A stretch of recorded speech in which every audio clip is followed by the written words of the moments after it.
મંચ પર ઉપસ્થિત કોંગ્રેસ પરિવારના મારા સૌ સન્માનીય સાથીઓ, કોંગ્રેસના સૌ આગેવાન મિત્રો, કાર્યકર્તાઓ, એસસી ડિપાર્ટમેન્ટના ચેરમેન ભાઈ હિતેન્દ્રભાઈ પીઠડિયા, સેવાદળના રાષ્ટ્રીય અધ્યક્ષ શ્રી હમણાં દ્વારા બેટિંગ કરી લાલજીભાઈ દેસાઈ, સોનલબેન પટેલ, અમદાવાદ શહેરના કોંગ્રેસ સમિતિના આપણા પ્રમુખ, જે જબરદસ્ત મહેનત આખા શહેરમાં રાત દિવસ કરી રહ્યા છે, પૂર્વ પ્રદેશ પ્રમુખ તેજાની વક્તા માનનીય જગદીશભાઈ ઠાકોર, આપણા ગુજરાત પ્રદેશ કોંગ્રેસ સમિતિના સન્માનીય સાથી માનનીય અમિતભાઈ ચાવડા, ઇકબાલભાઈ, જુલ્ફીભાઈ, અન્ય તમામ કોર્પોરેટર મિત્રો, જે હમણાં જ નવનિયુક્ત વોર્ડ પ્રમુખ છે, તમામ વોર્ડ પ્રમુખ મિત્રો, કોંગ્રેસ પક્ષના ઓડિયન્સમાં બેઠેલા તમામ સમર્થકો, આ વિસ્તારની બહેનો, માતાઓ, વડીલો, સૌ યુવાન દોસ્તો, આપ સૌને મારા ક્રાંતિકારી જય ભીમ અને ઇન્કલાબ જિંદાબાદ પેશ કરું છું.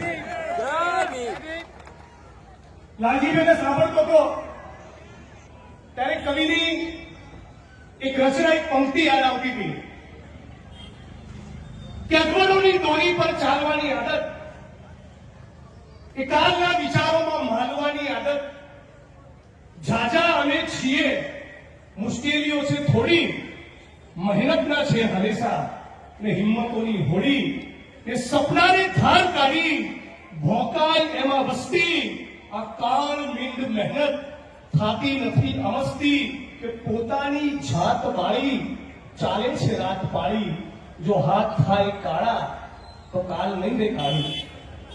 હે મિલ મજૂરિયાઓના અમદાવાદ, હે સરસપુર, બાપુનગર, ગોમતીપુર, રક્ષાલની એ ધરતી જેને સજાવીને તૈયાર કર્યું છે, અહીંના મુસ્લિમોએ, અહીંના દેવી પૂજકોએ, અહીંના ઠાકોરોએ, અહીંના દલિતોએ, અહીંના શ્રમજીવીઓએ, એવી આ ધરતીનું વંદન કરું છું, એમના પરસેવાને હું સલામ કરું છું. આ પરસેવાને એટલા માટે સલામ કરું છું કે માનનીય અમિતભાઈ અને હું ગુજરાતની વિધાનસભાના જે મકાનમાં બેસીએ છીએ, એ પણ જે કડિયા મજૂરોનો પરસેવો છે એ આ પૂર્વ અમદાવાદમાંથી આવે છે, સેટેલાઇટમાંથી ને આંબલી રોડમાંથી નહીં. આ અમદાવાદ શહેર એ બન્યું છે કોઈના પરસેવાથી તૈયાર થયું છે, તે પૂર્વ અમદાવાદનો પરસેવો છે. એટલે પહેલી બાજુનો અમદાવાદની જે ગાડીઓ ફરે છે, પહેલી બાજુના અમદાવાદની જે ચકાચોંધ છે, પહેલી બાજુના અમદાવાદની ઊંચી ઇમારત ને બિલ્ડિંગો છે, એના મૂળમાં આપણો પરસેવો છે, આપણું લોહી છે. ભોજ ચોર ગદ્દી છોડ આનારો એટલા માટે કે સરસપુરમાં ગોમતીપુર ચારકોડા કબ્રસ્તાન પાસે, ઈસનપુરમાં માલધારી સમાજના ઓઢવ વિસ્તારમાં, સુભાષપ્રીતિ ઠાકોર સમાજની વસ્તીમાં, ચાંદખેડા, મોટેરા દલિત અને માલધારી ઠાકોર સમાજની વસ્તીમાં, ચંદોડાના મુસ્લિમ સમાજની વસ્તીમાં આ સરકાર રાત દિવસ બુલડોઝર ફેરવી તમને નેસ્તો નાબૂદ કરી, તમારી આખી જિંદગીની પાય જોડીને તમે જે કાચું ઝૂંપડું કે બે માળનું મકાન બનાવ્યું કે એક રૂમ રસોડાનું ઘર બાંધ્યું, આ તમામ તોડીને તમને નવરા કરે છે. અને એ છતાં આ સરકારને બીક એટલા માટે નથી કે 5 કરોડ લોકો જેને વોટ નથી આપ્યા એના પણ વોટોની કાનૂન અને બંધારણના ધજિયા ઉડાડીને ગણતરી કરીને નરેન્દ્ર મોદી આ દેશનો પ્રધાનમંત્રી થયો છે. જે લોકો મતદાર છે એની ચોકડી મારી લિસ્ટમાંથી નામ કાઢી નાખ્યા. જે મતદાર નથી એવા હજારો લાખો લોકોને, લગભગ 5 કરોડ લોકોને 89 જેટલી પાર્લામેન્ટ સીટમાં મતદાર બનાવ્યા.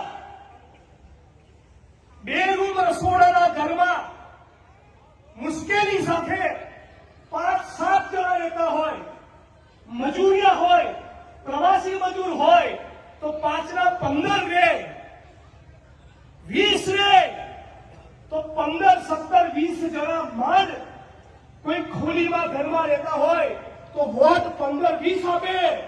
એના બદલે 2 રૂમ રસોડાના મકાનમાંથી 250 મતદાર નીકળ્યા. આ ક્યાંથી નીકળ્યા?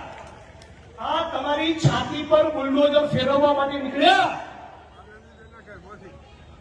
તમને રોટી કપડા મકાન આપવું નથી, તમને આત્મસન્માન આપવું નથી, ફિક્સ પગાર આઉટસોર્સિંગ કોન્ટ્રાક્ટમાં તમારી જોડે વૈતરું કરાવવું છે, ઘોડા ઉપર ચડવા દેવા નથી દલિતોને. ફક્ત મુસલમાન હોવાના કારણે ધર્મની રાજનીતિ કરીને, કોમવાદ કરીને મુસ્લિમ સમુદાયને ટાર્ગેટ કરવો છે. નથી કરાવી વસ્તી ગણતરી ઓબીસી સમાજ માટે સરકારને. આ તમારા તમામ પ્રશ્નો ઉપર બુલડોઝર ફેરવવા માટે આ વોટ ચોરી કરી છે. એની સામે તમારે લડવું પડશે. મારા કરતા આ મુદ્દે તમારે લડવાની જરૂર છે. હું કાલે ઉઠીને ધારાસભ્ય નહીં હોઉં, વકાલત કરી હાઈકોર્ટમાં, તો મારું જીવન ચાલી જશે. પણ હે શ્રમજીવીઓ, હે ગુજરાતની ગરીબ પીડિત શોષિત વંચિત જનતા, હે ગુજરાતના ઠાકોરો, દેવી પૂજકો, રાવણો, આદિવાસીઓ, મુસ્લિમો, માલધારીઓ, હવે તો જાગો, હવે તો ક્રાંતિ કરો, હવે તો કહો કે અમદાવાદ અમારું છે, હવે તો કહો આ ગુજરાત અમારું છે. સૌરાષ્ટ્ર, ઉત્તર ગુજરાત ને ચરોતરના ખૂણે ખૂણેથી 1930માં ને 40માં ને 50માં ને 60માં લોકો અહીંયા ઠલવાયા. ત્યારે અમદાવાદ શહેર બેઠું થયું, ત્યારે આ સુરત ને વડોદરા ને રાજકોટ તૈયાર થયા.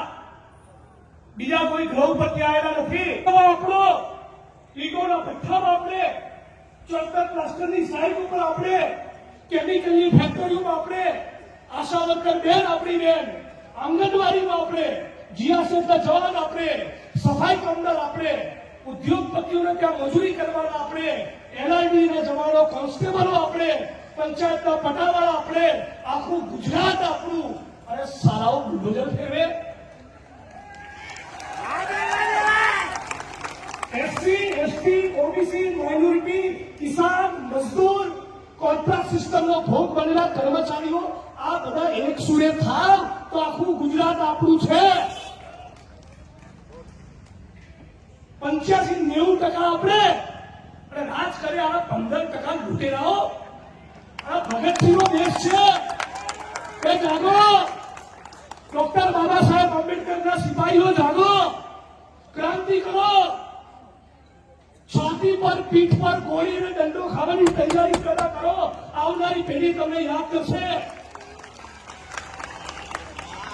નહીં તો પેલું રોકડું આવશે કે મારી માને તાળા બોલી. ભારત ભૂમિના ચોર નંબર 1. અમારી મા બહેનની કાર્ય મજૂરીની કમાઈનું બનેલું એક રૂમનું રસોડું તોડીને અમને ધૂળને ભેગા ભેગા કરવા છે અને અપમાન તારી માનું થાય છે. અમારી માની માન અપમાન નથી. એક નંબરનો ખેલાડુ ધતિંગબાદ નાટકીય આપણને મળ્યો છે. અને હવે તો છૂટો, આના ટોર્ચરમાંથી હવે તો મુક્ત થાવ. 75 થઈ ગયા, જા ભાઈ તું રિટાયર, હવે બહુ થયું. તારી પાર્ટીએ તમને હંગારવા નથી માંગતી, એ થાકી ગયા, બોલાતું નથી. અમે તો સહમતિ વ્યક્ત કરી શકીએ. જગદીશભાઈ અમિતભાઈ હાજર, ત્યાં તો બોલતી બંધ. તો આ હવે ક્યારે જાગીશું? ગુજરાતીઓ, સરદાર પટેલનું ગુજરાત છે. જોડાને જીવતું જગત કેવું બન્યું. હું જાતે જાતે મારું સ્ટેચ્યુ બનાવું.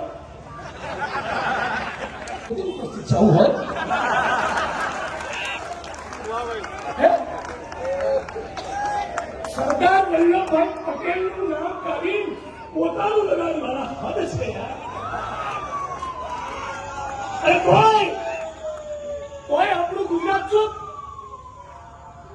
પટેલ સમાજને આ મંચ ઉપરથી બહુ પ્રેમ અને આદર સાથે સોનલબેનની ઉપસ્થિતિમાં ફરી એકવાર કહું છું કે મારા કસમ, ડોક્ટર ભીમરાવ બાબા સાહેબ આંબેડકરનું નામ પૂછ્યું હોય ને દલિતો ફાડી નાખે.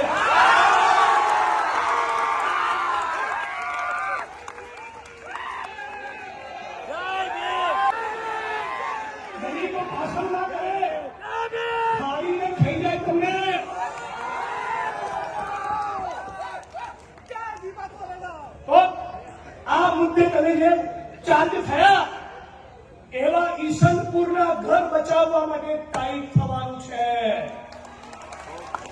15મી ઓક્ટોબરના દિવસે મુખ્યમંત્રીના ઘરે જવાનું છે ભૂપેન્દ્રભાઈ પટેલના અને કહેવા માટે કે મૃદુ ને મક્કમ થઈને ફરો છો હાડા ઢીલા થસ સેવા મૃદુ ને મક્કમ થઈને ફરો છો પત્તર ઠોકી કાઢી અમારી અને 400 નો બાટલો 1200 માં આપો છો પેટ્રોલ મોંઘું ઘાસતેલ મોંઘું ડીઝલ મોંઘું ભાડા મોંઘા શિક્ષણ મોંઘું આરોગ્ય મોંઘું મજૂરોને નીચોવી નાખ્યા નીચોવી હમણાં ફેક્ટરી એક્ટમાં કારખાના ધારામાં સુધારો લાયા શું કહ્યું 12 કલાક શું કીધું તું મેં કે માનનીય અધ્યક્ષ શ્રી એક કામ એવું કરો કે અમને બધા 180 ધારાસભ્યોને 1 મહિનો સુધી 12 કલાક અડાલે જીતોના ભઠ્ઠામાં મોકલો એટલે ખબર પડે દુનિયામાં અમેરિકામાં યુરોપમાં એવી ડિમાન્ડ છે કે વિજ્ઞાનનો ટેકનોલોજીનો હવે જબરદસ્ત આવિષ્કાર થયો મંગળ ઉપર પાણી છે કે નહીં એ શોધવા માટે માણસ નથી રહ્યો છે ચંદ્ર ઉપર કોલોની બનાવવા માંગે છે તો હવે કામના કલાકો ઘટાડીને 6 કરો યુરોપમાં એવી ડિમાન્ડ છે સ્કેન્ડિનેવિયન કન્ટ્રીઝમાં બી માત્ર કામ કરીશું એટલે ટેબલ પર જોતું આવે તો છળકો નહીં કરવાનો છળકો કરે તો માલિક સામે ગુનો દાખલ થાય અહીંયા જેમને એસી ચેમ્બરમાં એસી ગાડીમાં બંગલામાં રહેવું છે એ તમારી જોડે ગરીબો મજૂરો જોડે 12 કલાક તમને નીચોવવા માંગે છે અરે પાડી દો અમને પાડી દો અમને હવે નહીં ચાલે ખાલી ભાષણ નથી ઇન્કલાબ કરો હું ઈચ્છું છું મારી વાણીને વિરામ આપતા પહેલા રખિયાલપુરની ધરતીથી રખિયાલની ધરતીથી આ પૂર્વ અમદાવાદની ધરતીથી એક નવી ક્રાંતિની શરૂઆત થાય ભગતસિંહને પૂછ્યું કોર્ટમાં કેસ ચાલતો તો કે क्रांति क्या है तार भगत सिंह કીધેલું किसानों और मजदूरों के हाथ में सत्ता लड़े कौन એ જ લડે જે પરસેવો પાડે એ લડે તમે લડો અમે તો તમારા ખાલી ટેકામાં તમારા કરતા 2 શબ્દો વધારે બોલીએ એટલું જ બાકી લડવાનું તમારે છે ક્રાંતિ તમારે કરવાની છે તખ્ત બદલી કરો ગુજરાતમાં અમદાવાદ મ્યુનિસિપલ કોર્પોરેશનમાં કોંગ્રેસની સરકાર લાવો સુબોધભાઈએ કીધું હતું કોંગ્રેસ પાર્ટી ખાલી બુલડોઝર આગળ નહીં જાય તમારા ઝૂંપડા અને મકાન તો તૂટતા બચાવશે પણ કદાચ કોઈનું તૂટ્યું હશે તો 2 BHK નું મકાન પર ઇન્ડિયન નેશનલ કોંગ્રેસ આપશે અને એ આપીને અમે નવાઈ નહીં કરીએ તમે નરોડા ઓઢવ છત્રાની જીઆઈડીસીમાં 12 કલાક કૂટીને બોલ બેરિંગ પેદા કરો ફેક્ટરીમાં મજૂરી કરીને ઘડિયાળ બનાવો આ ઘડિયાળ બજારમાં વેચાવા જાય એમાંથી ટેક્સ કપાય અને એ સરકારની તિજોરીમાં જાય ફરી એમાંથી તમારું મકાન બને તમારા જ પૈસા છે બધું તમારું જ છે દેશ જ તમારો છે ગુજરાત જ તમારું છે અમદાવાદ તમારું છે સત્તા તમારી કરી દો તો મને લાગે છે કે તમારા જીવનમાં કંઈક બરકત આવશે આપ સૌ મોટી સંખ્યામાં ઉપસ્થિત રહ્યા એ માટે તમારી સાથોસાથ કમલેશભાઈ કટારા મારી ટીમના સાથી અને સુબોધભાઈ પરમાર બંનેને વિનંતી કરું 1 સેકન્ડ માટે જરા નજીક હોય તો આગળ આવે સુબોધભાઈ અને કમલેશભાઈ એટલે હું જ છું હું ફરી આપણા સાથીઓ જોડે મળીને લડ્યો છું અડધી રાત તો હોકારો છે આવશે તમારી જોડે બરાબર તો સાથે મળીને લડીએ નારો બોલાવીશ લડેંગે તમે કહેશો જીતેંગે કેવું આત્માથી અમારે લડેંગે લડેંગે લડેંगे जय भीम जय भारत जय कांग्रेस जय संविधान ये धरती अपने आप की किसी के बाप की